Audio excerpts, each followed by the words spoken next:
Buenas amigos, ¿cómo estamos? Pues en el vídeo de hoy os voy a enseñar cómo vaciar la caché de tu Fire to Steed y mejorar el rendimiento.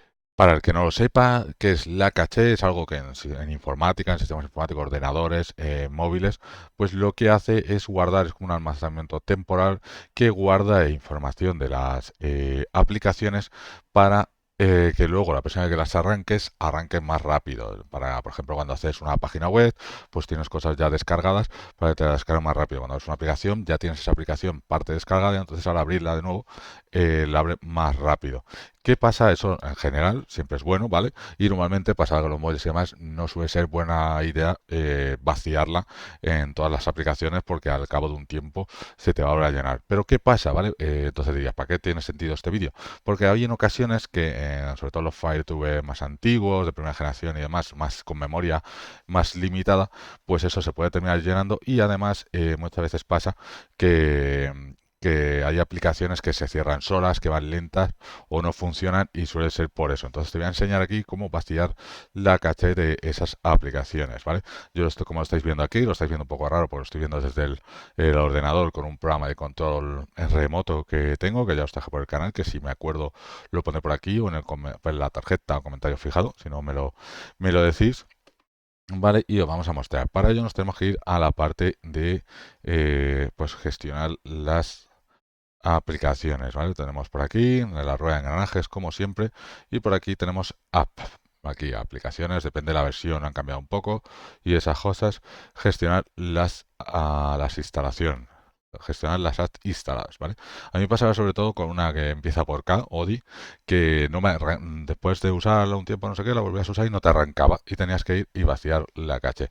Pues si nosotros vamos viendo por aquí, por ejemplo, Amazon Keys, este que no uso yo en la vida, pues si te fijas, ahí en la derecha pone que tiene caché 10 megas. Luego el Amazon Music, pues de caché, bueno, este poquito, 45K, el Amazon Fotos, pues no sé, tendrías que ir viendo aplicaciones que usen más, esta, 38, 30. Y entonces lo que va a hacer, como veis, pues ya va sumando todo. Entonces a lo mejor habrá aplicaciones que tú uses el día a día que no merezca la pena borrarla, porque luego la próxima vez que arranques va a ir más lenta y te lo va a volver a llenar. Pero si tienes una aplicación que no usas o no te funciona, no arranca esa aplicación, pues una buena forma es eso, borrar la caché para evitar pues que no arranque bien y no funcione. Por ejemplo, en este, el Hybrid. Pues si te fijas, arriba a la izquierda tienes un botoncito que es el de rebobinar, las dos flechitas para atrás, que si le pulsas te dice borrar caché Jellyfin. Dice, si lo eliminas tendrás 42,41 de espacio disponible. Pues mira, lo borro. Más cositas, pues cosas así, yo que sé. Seguro que el Netflix, bueno, pues no debe ser que me lo he pasado todavía, que le tendréis la mayoría, muchos, ¿cuánto tiene el Netflix? Pues mira, tiene 10 megas, pues también se podría borrar. Y otros, pues que tú veas. Mira, este acabo de verle, el salvapantallas tiene 105. El visor este es el que yo uso para, para reproducir en remoto. Entonces, con esto vas a conseguir que las aplicaciones ya te arranquen de nuevo si no te arrancaban, si se quedan pillados, o liberar espacio si te dice que tienes poco espacio. Pero cuidado, la caché, si lo vuelves a usar esas aplicaciones, se va a volver a llenar, ¿vale? No es lo mismo desinstalar o borrar datos que borrar caché. Así que, pues ese sería el tema, para que aplicaciones que no te arranquen, no te funcionen bien, pues puedan funcionarte, o si estás sin espacio, pues una forma temporal de conseguir espacio. Así que nada, amigos, espero que os haya gustado este vídeo. Me echaré un ojo a la descripción, que tenéis para conseguir Netflix más barato con enlace de afiliado y otras plataformas y licencia de Windows y demás.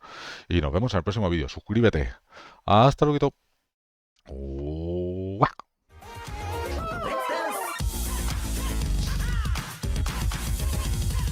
Suscríbete, que no cuesta nada, hombre. Mira qué vídeos por aquí. Más guapos, toco.